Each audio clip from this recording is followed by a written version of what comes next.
In the movie Godfather, the first one,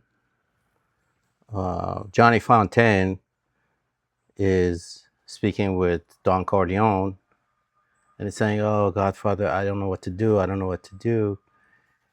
And Don Corleone turns around and says, "You can act like a man. What's the matter with you?"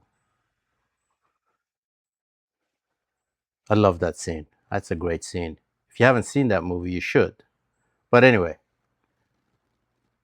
you're going to rent an apartment. You can act like a man.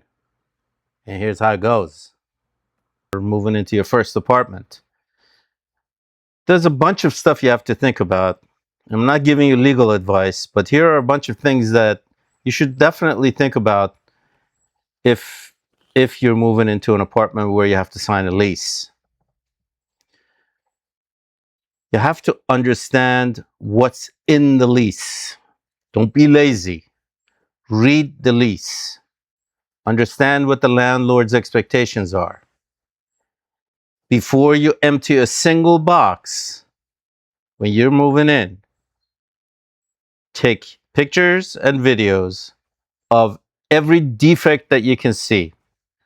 There's a stain on the carpet, if there's a scratch on the floor, if there's a hole in any of the walls, if a door doesn't open or close properly, if there's a leak, if the shower doesn't drain.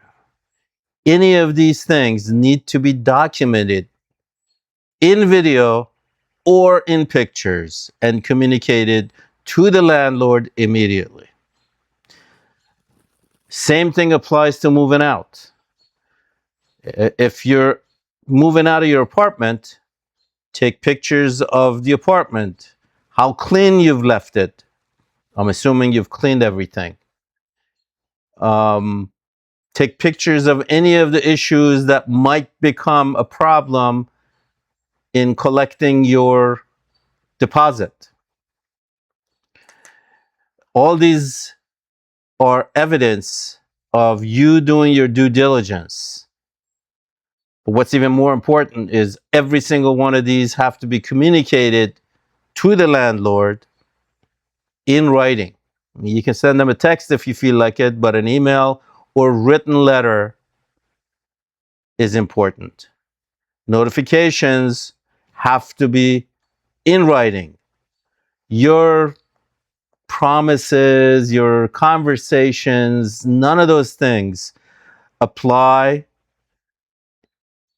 unless they're in writing. That's your evidence that you did what you were expected in the lease.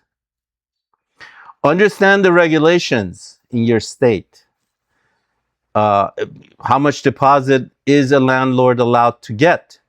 How long does he have to return your deposit? What can you do if he doesn't return your deposit?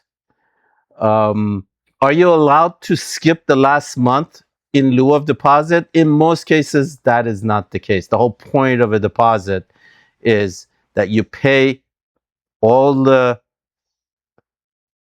rents through the end of the lease and you wait for him to inspect the apartment and give you back your deposit minus any damages that he can prove that you left behind. When you move into an apartment, understand the pet policy. Don't just assume whatever the real estate agent or your friend told you is the rule. Look at the lease.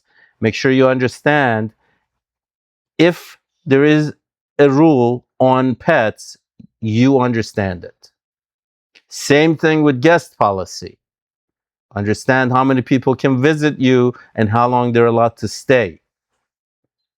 Understand the sublet policy. Let's say, you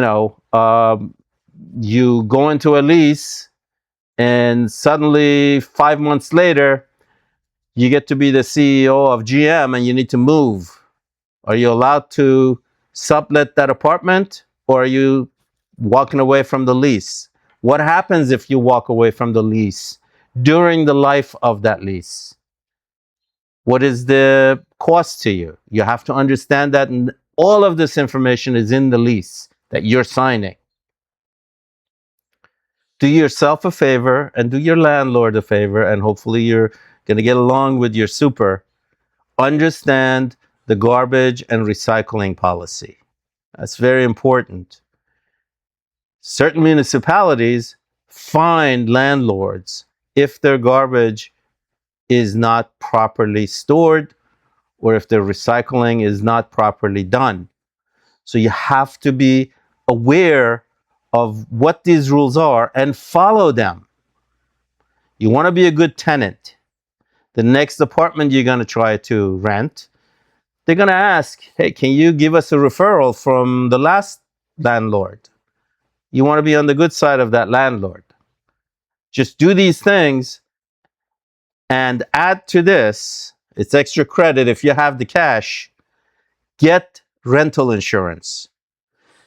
If something catastrophic happens, let's say you go out there and try to, make some fancy dish and you set the apartment kitchen on fire, your rental insurance will be there to help you so you're not liable for accidents like that.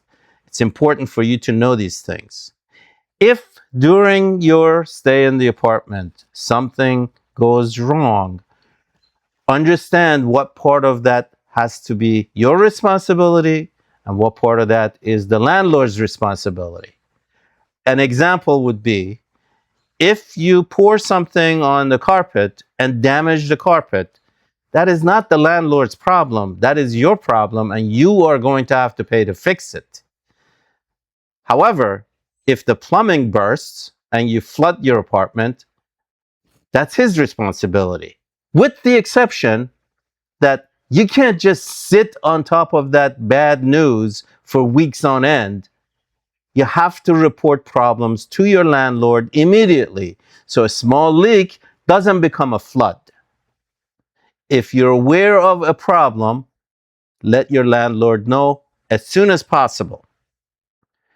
These are the type of things that are sort of common sense for most people, but it's where most of the time young adults like yourself get into trouble when they don't pay attention to those details and they get trapped into leases where restrictions are unacceptable to them. Well, you sign that lease, you're going to live with that lease, or you're going to lose your deposit, or you're going to pay the fine or whatever it is that the landlord tells you have to do.